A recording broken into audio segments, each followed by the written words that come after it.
this report posted up yesterday. They do claim to have found, or at least tentatively, maybe kind of could have found, the creator of Bitcoin, the mysterious Satoshi Nakamoto, and he is a 44-year-old Australian entrepreneur named Craig Stephen Wright, or so they are alleging. And, well, the report is quite detailed, and let's take it with a huge grain of salt for anyone who remembers Newsweek's debacle where they claimed to have found maybe this is Satoshi Nakamoto, and it turned out not to be him at all. And that blew up in Newsweek's face. So let's take this report with a grain of salt. But they do provide some evidence for their assertion here, some of which is quite circumstantial. An August 2008 post on his blog, months before the November 2008 introduction of the Bitcoin white paper on a cryptography mailing list, announcing that there would be a cryptocurrency paper using triple entry accounting forthcoming. So that's a pretty tentative circumstantial piece of evidence. More to the point, apparently a blog post using a P2P public key, which was apparently linked to Satoshi Nakamoto when they checked the database of the MIT server where the key was stored. It was associated with an email address that was one letter different than the address that was used by Nakamoto to post the white paper to the cryptography mailing list. They have some other pieces of the puzzle here, like a deleted blog entry announcing the release of Bitcoin. Bitcoin is going live tomorrow. This is decentralized. We'll try it until it works.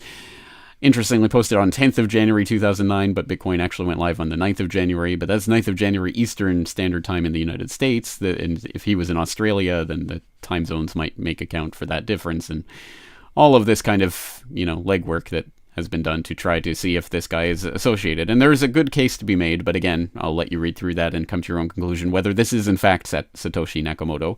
But regardless, whoever he is, he's just had his home raided by Australian police, his home and his office.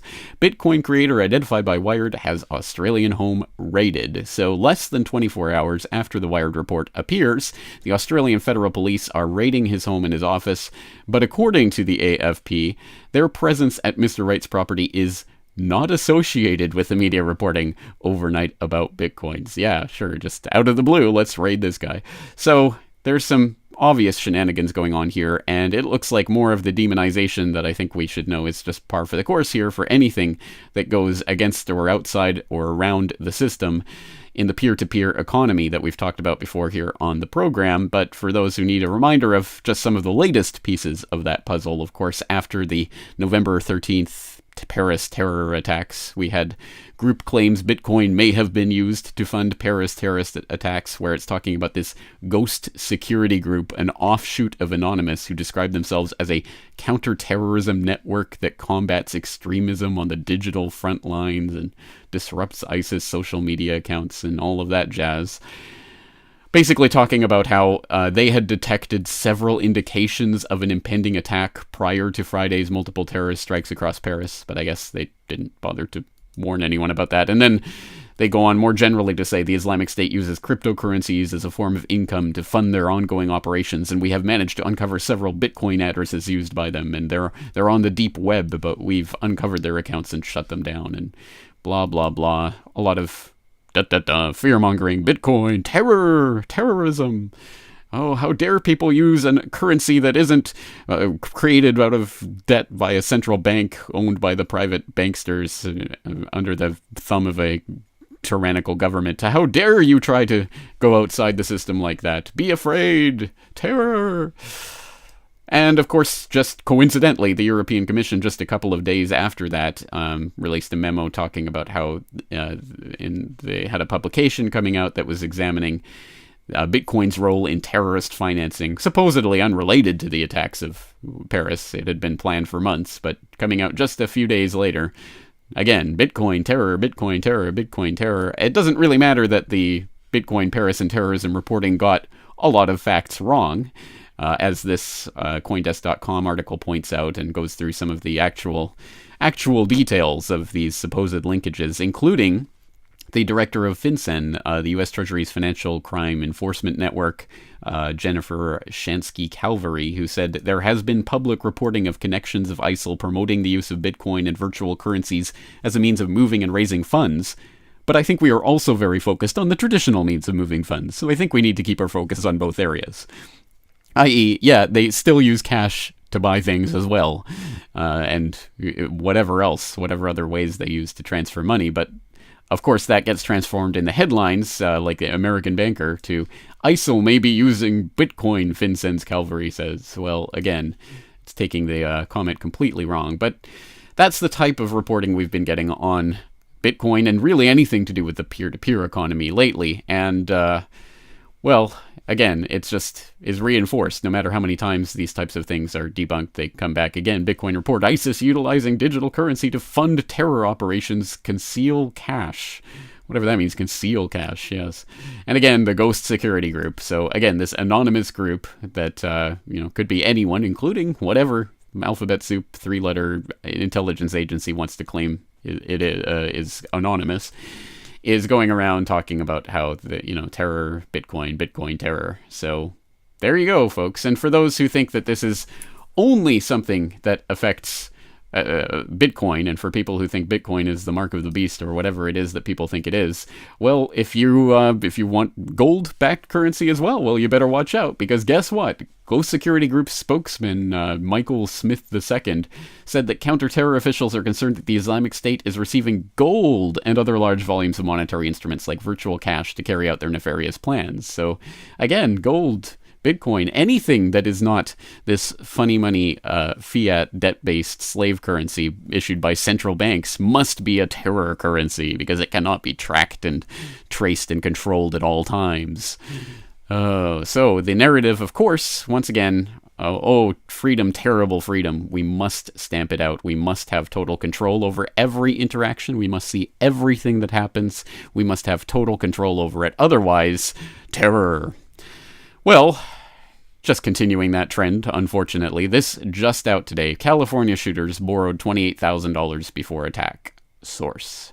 And this is talking about apparently a $28,000 loan that these suspects in the San Bernardino shooting apparently took out. And the San Bernardino shooting and all of the anomalies and craziness surrounding it, showing that it is likely, like a lot of these other attacks, phonier than a $3 bill, with now witnesses coming out saying there were 3 attackers and they were white men. And but who cares about that? It's clearly this mother who abandoned her infant baby to go on a shooting rampage with guns that no one is saying where they actually got the assault weapons they were using. But anyway, all of that aside, $28,000 from an online lender, and guess what? Disclosure of the unsecured loan the husband, Saeed Rizwan Farouk, 28, took out from San Francisco-based Prosper, a peer-to-peer lending service, offered a new glimpse into the money trail under scrutiny by investigators of last week's mass shooting. So, again, this is being put out as if it's really important.